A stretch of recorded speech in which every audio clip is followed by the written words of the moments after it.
everyone, and welcome to the show. I am your host, Dr. Steve, and this is Know Your Rights. I want to thank everybody for tuning in, and I have another pretty exciting show for everybody today that we're going to talk about a couple of different things. We're going to continue our discussion on three different people today that perform these Second Amendment audits that they're essentially holding government officials and police officers accountable to do nothing more than obey and uphold the law, which is what their job is. It's what they're paid to do. It's what they swore an oath to do, which is to protect the rights of the citizens of the United States. So we're going to talk about two different people today. The first one is going to be David from News Now Houston. The second one is going to be a guy by the name of Philip, who actually goes by the name the Battousai. And the next person we're going to talk about is a guy by the name of Todd. And I got to tell you, I have a really hard time pronouncing his name. Todd, don't get mad at me here. I always try to say this as SAEXTAZYPREZ, and I know that that's incorrect. Maybe you can correct me. I apologize. But anyway, I'm going to share a couple of videos today on two different Second Amendment audits.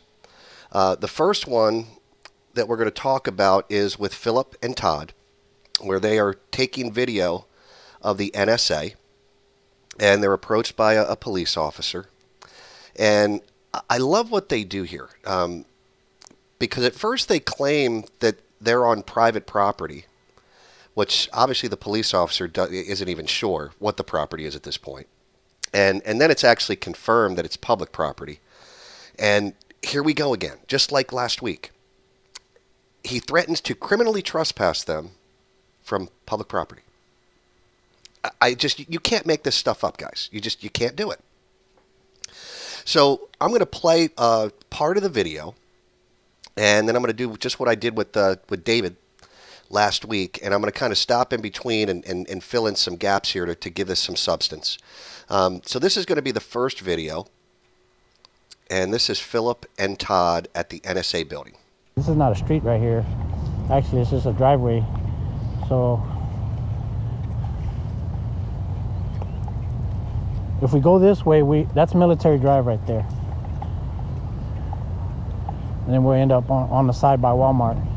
We go back this way, we hit that new gate right there and come up on to the front gate. Yeah, let's get that picture.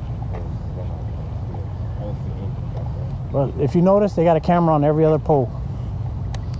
Now, I want to stop there for a second, then I'm going to kind of fast forward.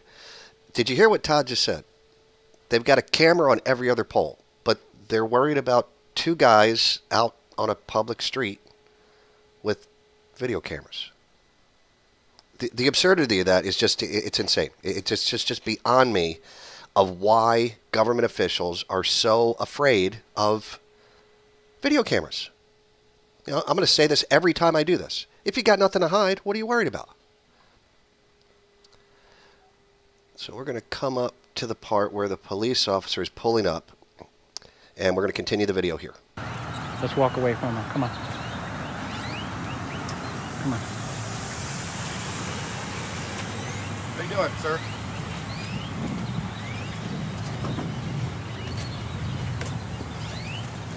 Come on over here. Speaking to you. Come over here, sir. Now, see, I got to stop there for a second. Again, I don't understand this, okay? He's talking to Todd like he's some kind of dog or something. You know, come over here. You know what happened to how are you, sir? Can I talk to you for a minute? But no, he automatically assumes that he's got some type of authority, okay, and ownership of two men standing on a public sidewalk. And I'm going to warn you folks today, I might not be able to contain myself.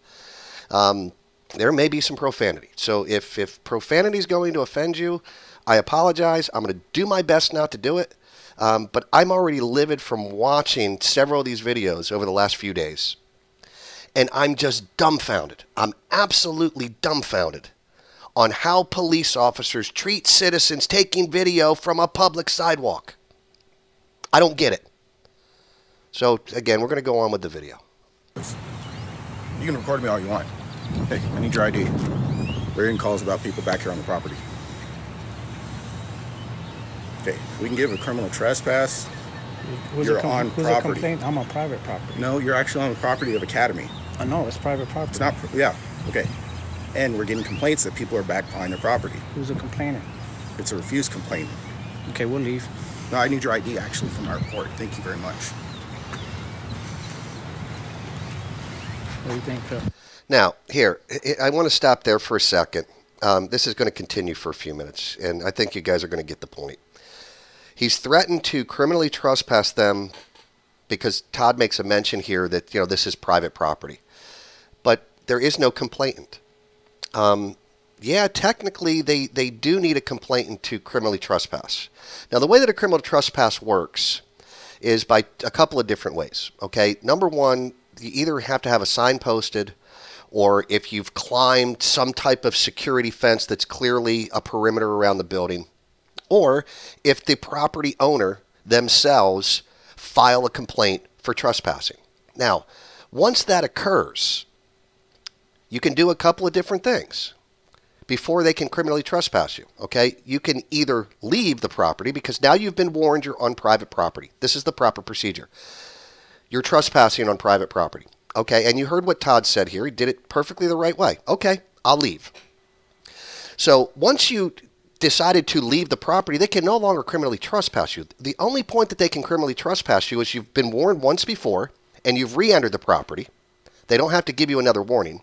Or, number two, you refuse to leave when you've been told that you're trespassing on private property. So we're going to continue on. Did I commit a crime?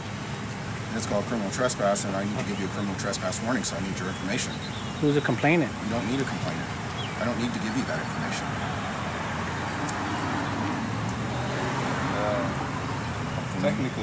Technically, I don't need to give you complainant information. You don't? No, actually, I don't. You can receive that from the copy of the report that you want to get later. Okay, I want to stop here for a second because, again, this is important as well. By not being required to give the information of the complainant would be a violation of your Sixth Amendment right to face your accuser. Keep in mind, folks, criminal trespass is a misdemeanor. It is a crime. So you absolutely have a Sixth Amendment right to confront your accuser. So, again, it's like these guys make this stuff up as they go because they just don't care about the law. It's infuriating to me. We're going to continue on. At a later date and time. Are you enforcing in-house rules? There is no in-house rules. No, I'm saying, is that what you're enforcing right now? What in-house rules? No, I'm asking, is that what you're enforcing right now? I'm enforcing the law. Because this is private property. This is Academy parking lot. Private property. Okay, and This is not. In order to criminal trespassers. yeah, and we're receiving complaints that you're back here on their property. This is Academy the complainant. I don't need to give you that information. I don't need to give you the owner information. I don't need to give you complainant information. Academy not the owner of this property. Well, actually, technically, he would have to give that information. Again, that'd be a violation of your Sixth Amendment rights. The reason that I'm going to pause here is because we're going to be coming up on the break here in a second. And I really want to give this story the context that it needs. So when we come back in the next segment, we're going to find out exactly what is going on here. And we're going to continue on to see how the interaction ends up by the time this is done. I am Dr. Steve. This is Know Your Rights. We'll be back in just a few minutes.